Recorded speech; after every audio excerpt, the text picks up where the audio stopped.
Là-bas, la débâcle des glaces est observée chaque année, mais depuis 10 ans, elle s'accélère, elle s'emballe. Johan Relat, Jean-Jacques Le Garec. Un immense craquement, filmé presque par hasard par une équipe de vidéastes. Un à un, d'immenses pans de glace se détachent et basculent. Au Groenland, l'un de ses plus majestueux glaciers, le Jakobshavn, vient de libérer des millions de tonnes de glace dans l'océan. L'équipe cherchait à illustrer les effets du réchauffement climatique. Le spectacle a dépassé toutes ses attentes. Le plus grand recul de glacier jamais observé en direct dans le monde. Difficile même pour eux de prendre toute la mesure de cet étrange séisme. Nous avons eu recours à une illustration pour vous donner une idée de l'échelle.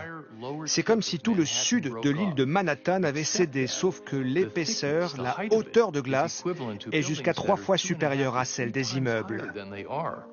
New York. Une comparaison utilisée sur ces images en accéléré pour marquer les esprits. Car face à la mer, ce glacier classé au patrimoine mondial de l'humanité a cédé en à peine 10 ans autant de terrain qu'au cours de la totalité du XXe siècle.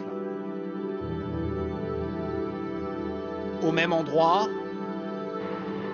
au plus près cette fois-ci de ces immenses blocs de glace sur l'eau. Voici la vidéo impressionnante prise par un touriste australien à l'été 2012.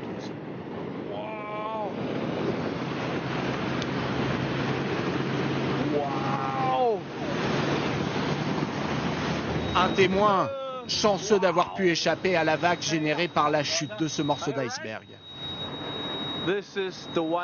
C'est la chose la plus folle qui me soit arrivée de ma vie.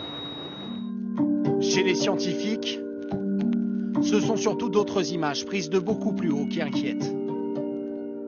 Les données satellites de la NASA, de plus en plus précises, sont formelles. Chaque année, à la surface du Groenland, 300 km² de glace disparaissent. Le phénomène s'est amplifié. Sur ces cartes, les zones les plus touchées figurent en violet et en rouge. Des endroits dont l'épaisseur a diminué de près de 40 mètres en une décennie. Alors, le réchauffement du Groenland, il est dû à 2 facteurs. Un premier facteur qui est lié à l'augmentation de l'effet de serre, donc le changement climatique global. Et puis, depuis une vingtaine d'années, on a eu également des changements dans la circulation des courants marins et des vents qui amplifient la vitesse de ce réchauffement. Aujourd'hui, la fonte des glaciers du Groenland représente à elle seule le tiers de l'élévation globale du niveau de nos océans. Le dossier de cette édition sur un sujet qui fascine, les expériences de mort imminente. C'est un constat troublant, vous le savez, les personnes qui se réveillent après un coma ou un état de mort clinique racontent souvent les mêmes visions, les mêmes scènes. Eh bien, la plus grande étude menée sur ces expériences vient d'être publiée. Elle accrédite l'idée que le cerveau continue à fonctionner non pas plusieurs secondes, mais plusieurs minutes après l'arrêt du cœur. Dossier réalisé par Florence Griffon et Violaine Vermogo. C'est la première fois que des scientifiques recensent les témoignages de plus de 2000 personnes qui ont vécu une expérience de mort imminente.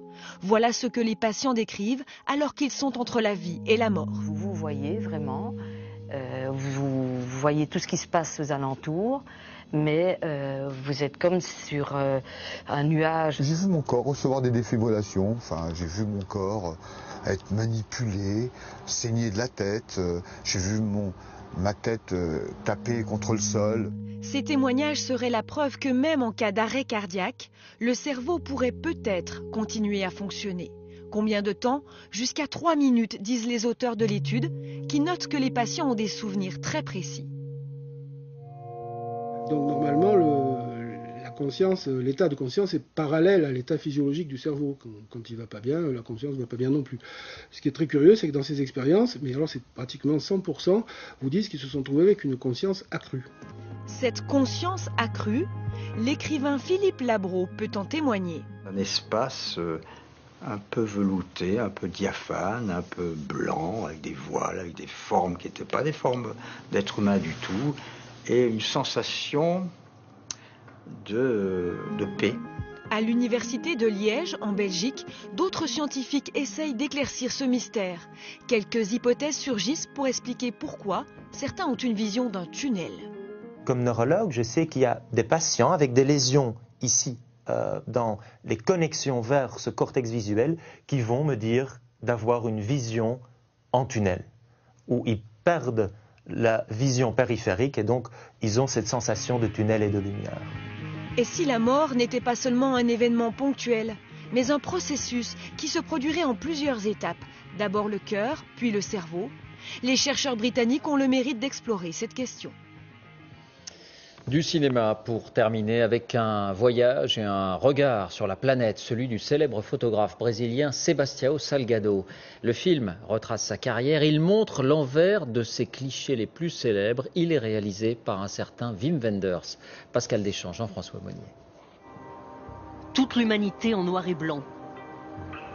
Des mines d'or du Brésil, à la famine en Éthiopie, des puits de pétrole du Koweït en flammes, à la guerre civile au Rwanda, un voyage dans les tragédies récentes du monde et dans la vie d'un témoin pas comme les autres. Petit, Sebastião Salgado voulait voir ce qu'il y avait derrière ces montagnes du Brésil, les montagnes de son enfance. S'intéressant plus aux individus qu'aux événements, il a donné la parole aux sans-voix. La force des portraits, c'est que dans cette fraction de seconde, on comprend un peu la vie de la personne qu'on photographie. Des photos qui l'ont certes rendu célèbre, mais qui ont fini par laisser chez lui de profondes blessures. On est un animal très féroce. On est un animal terrible, nous les humains. Notre histoire, c'est l'histoire de guerre. C'est une histoire sans fin. Une histoire de répression, une histoire folle. Le génocide rwandais et la guerre en Yougoslavie ont achevé de désespérer le photographe, comme il l'a avoué dans le film à son fils Giuliano. Ce chien ne savait pas se protéger des événements, en fait. Et à un moment donné, il a été un tout petit peu trop loin et il a craqué complètement. Il a été obligé de se transformer et de trouver une autre façon de voir le monde et d'agir sur le monde. Aujourd'hui, Sebastião Salgado s'occupe d'une plantation d'arbres au Brésil. À 70 ans, il continue de témoigner non plus des horreurs du monde, mais de sa beauté et de sa richesse.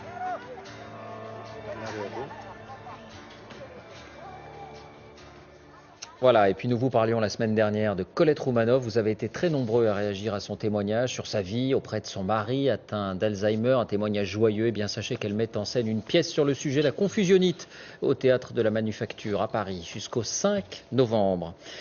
Merci de nous avoir suivis. Vos rendez-vous part en mode d'emploi, la météo de Philippe Verdier, puis la série Cassol. 23h05, ne manquez pas Un œil sur la planète avec Étienne Lénard. Ce soir, l'Iran, notre nouvel ami, avec des reportages qui montrent une facette inédite sans doute du pays.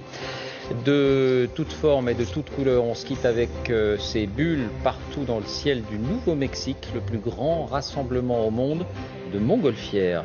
Je vous souhaite une très belle soirée. À demain.